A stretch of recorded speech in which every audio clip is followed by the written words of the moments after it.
नमस्कार दोस्तों, मेरे इस कहानी के चैनल पर आपका बहुत बहुत स्वागत है। आज की कहानी थोड़ी सी इमोशनल कहानी है। संजना अपने नए सूट और हल्के मेकअप में बहुत सुंदर दिख रही थी। आज उसके पिता के पुराने मित्र अपनी पत्नी और बेटे आयरन के साथ उनके घर आ रहे थे। वो जानती थी कि वो सिर्फ मिलने नहीं बल्कि दोस्ती को रिश्तेदारी में बदलने के इरादे से आ रहे हैं। अंजना पूरे मन से शादी के लिए तैयार नहीं थी, पर अपने पिता के सामने कुछ कहने की उसकी हिम्मत नहीं थी। थोड़ी देर में दरवाजे की घंटी बजती है। अरे शर्मा, क्या हाल है? बहुत साल बाद मिलना हुआ। नमस्ते भाभी, आओ बेटा, संजना ने अपने पिता को बोलते हुए सुना।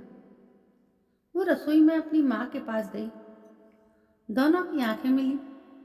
माँ अपनी बेटी की इच्छा जानते हुए चुप लगा गई। एक तो घर का माहौल और दूसरा वो कहीं ना कहीं यह भी जानती थी कि आर्यन बहुत सुलझा हुआ और अच्छा लड़का है।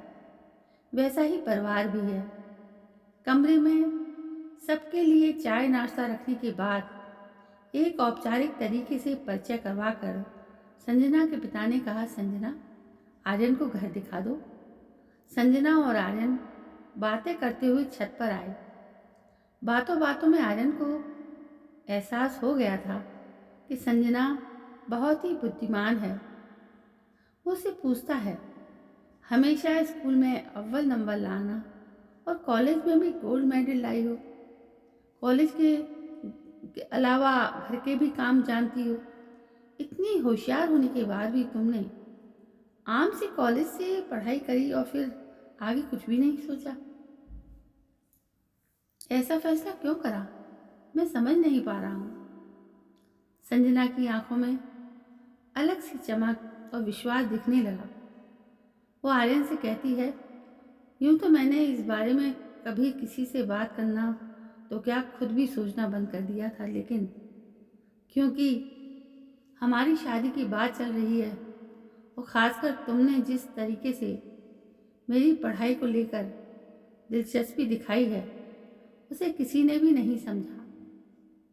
अर्थशास्त्र की पढ़ाई करने के लिए मेरा दाखला यहाँ से सबसे अच्छे कॉलेज में हो गया था, वो भी पहले दर्जे पर।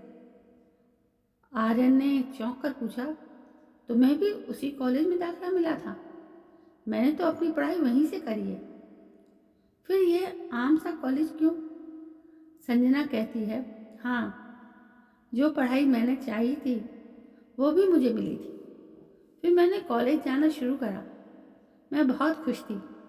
आगे डॉक्टर की डिग्री की भी सारी योजना बना ली थी। शुरू के कई दिन बहुत अच्छे निकले। फिर एक दिन जब मैं कॉलेज से घर गई, किताब निकालने लगी, तभी मेरे बैग से एक लिफाफा गिरा। इससे पहले कि मैं उसे उठा पाती, मेरे पिता ने वो लिफाफा उठा लिया।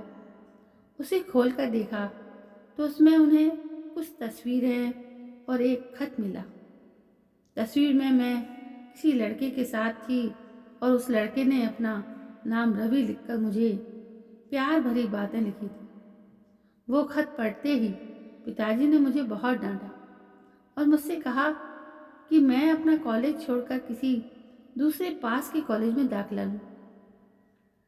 आखिरी बार जब कॉलेज गई तो मेरी निगाहें चारों तरफ उस लड़के को ढूंढ रही थी जिसके घटिया मजाक ने मेरा सपना बर्बाद कर दिया। नए कॉलेज में पिताजी ने दाखला तो दिला दिया, लेकिन उनकी जासूसी नज़रें हमेशा मुझ पर रहने लगी। वो जासूसी नज़र और बात बात पर तानों ने मेरी आगे पढ़ने की हिम्मत तोड़ दी। पिताजी भी यही चाहते थे।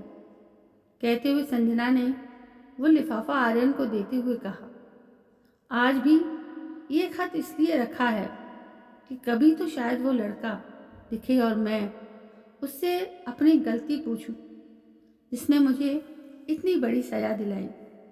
मैंने तुम्हें सब सच बता दिया। झूठ के पांव से तुम्हारी जिंदगी में नहीं आना चाहती थी। अब जो भी तुम्हारा फैसला हो मुझे मंजूर है। संजना के कहते कहते आर्यन ने लिफाफा खोला और बिना कुछ कहे नीचे आकर अपने माँ पिता से घर चलने के लिए कहा।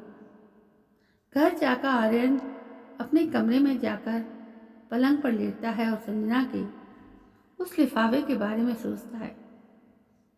उसे कॉलेज के शुरू के दिन याद आते हैं, जब रैगिंग के नाम पर उसने और उसके दोस्तों ने कई बच्चों के साथ मजाक किया था।